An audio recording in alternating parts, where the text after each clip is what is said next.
Sir, SIR को लेकर रायसेन की जनता में भय भी है और कुछ डर भी है, और कहीं ऐसा है कि किसी को जानकारी भी नहीं है कि एसआईआर क्या है।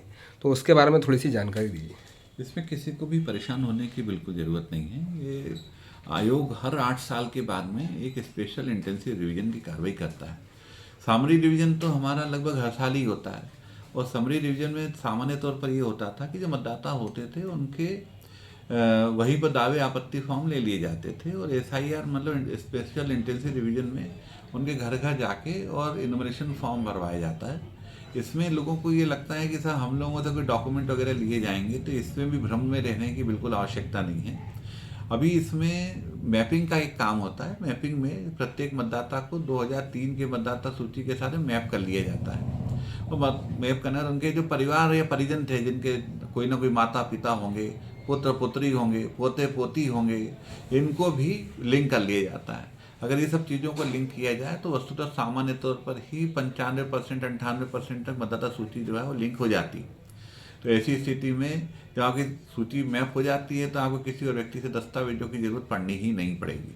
तो अभी मैपिंग का काम भी लोगों का चल रहा है, और गणना फॉर्म के माध्यम से भी जानकारी ली जा रही है, और एक इसका वोटर का ऐप है, इसके माध्यम से बाकायदा उनके पास आ रहे। बस मतदाताओं से इतना अनुरोध है कि जब आपके पास में हमारे बीएलओ पहुंचते हैं तो जानकारियों को देने में, मैपिंग करने में, परिवार की जानकारी देने में हिचकिचाएं नहीं। वो आपके लिए बने हैं, आपकी मदद करने के लिए बने हैं। और इसको सरल तरीके से समझने से, हर बार मतदान होता है तो 80% के तो 70-80% करीब तो मतदान होता ही है।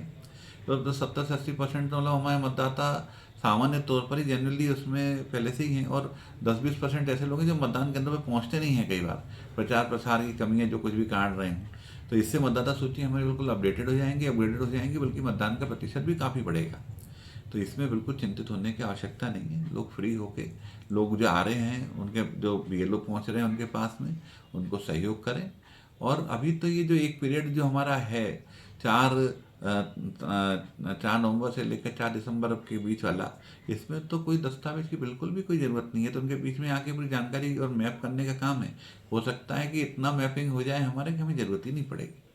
सर, जैसे लोगों का ये भी है कि अगर मेरा भोपाल में नाम था और मैं रायसेन शिफ्ट हो गया हूँ, तो उसमें उसका क्या रहेगा? नहीं नहीं, कोई ऐसी चिंता करने की बात नहीं है। वोटर्स हेल्पलाइन ऐप जो बना हुआ है ऑलरेडी आयोग का, उसमें आप 2003 के कोई भी व्यक्ति co.madhyapradesh.nic.in पे अगर साइट पर जाता है, और वहाँ पे अगर देखता था, एक सर्च इंजन डला हुआ है जिसमें लिखा हुआ है कि आप 2003 की मतदाता सूची में अपना नाम ढूंढें।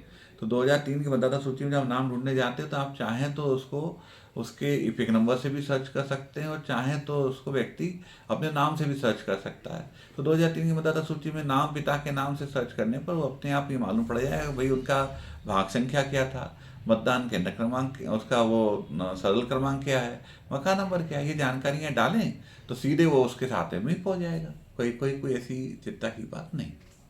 थैंक्स।